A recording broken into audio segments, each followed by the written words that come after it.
Hi, my name is Brad Zinn. I'm the senior pastor of Vineyard Community Church, West Philly. I'm really encouraged that you've decided to visit our site, buildingittogether.com.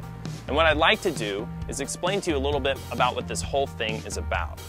To do that, I think it would be really helpful to tell you a quick story.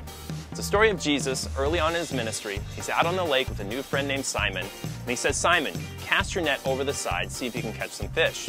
Simon's a fisherman. He says, "I've been fishing all night. I haven't caught anything, but because you say so, I'll try it."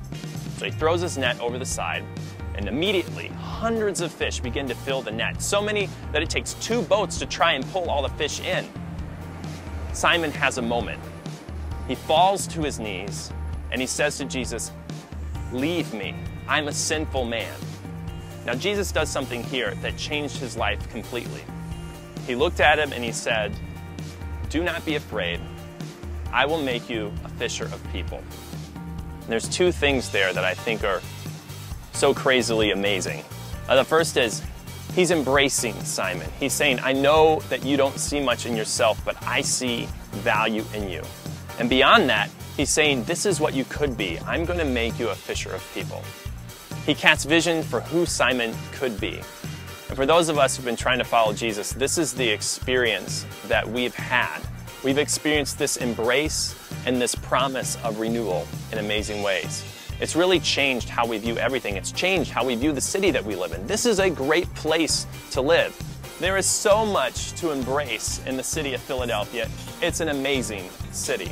I remember reading an article not that long ago that was in National Geographic that said the city of Philadelphia is, quote, the next great city. And it went on to talk about all the great things that were a part of Philadelphia.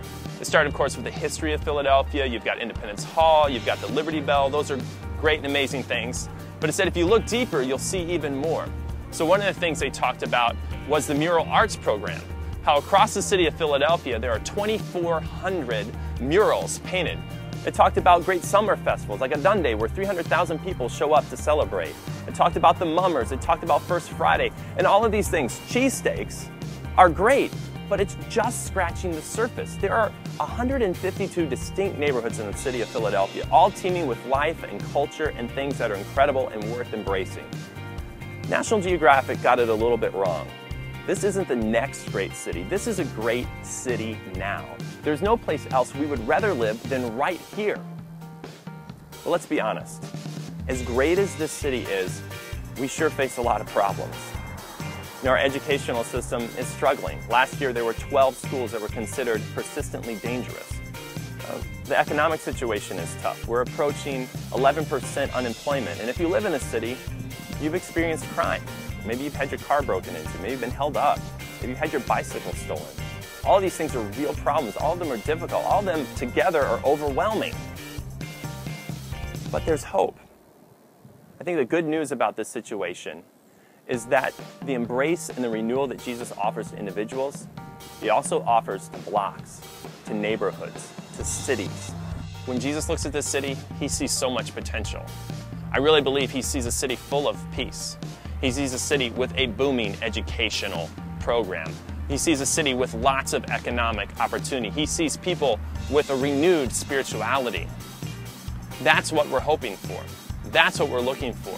And that's why we've purchased the building at 123 South 51st Street. The reason we purchased that building is because we are so anxious to partner with what Jesus is doing in this great community.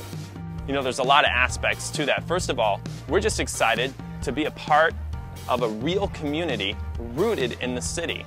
The neighborhood we're moving into is amazing, just like the city is amazing. There's a lot of great things, and we're just happy to be a part of that incredible neighborhood. But at the same time, as we learn about the needs of the community, we're very excited to find ways to meet those needs.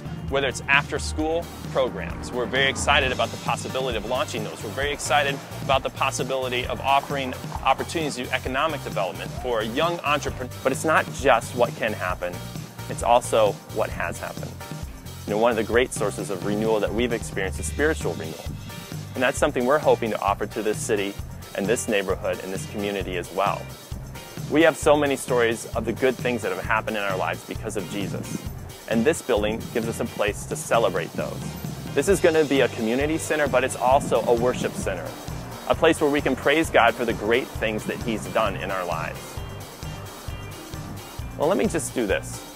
Before you leave our website today, I'd like to suggest that you take some time, click around a little bit, listen to the stories that people tell about what God's done in their lives, listen to the dreams that they have for renewed Philadelphia, listen to the dreams that they have for this building. I think if you do, not only will you be inspired, but you'll have a really good idea of what building it together is all about.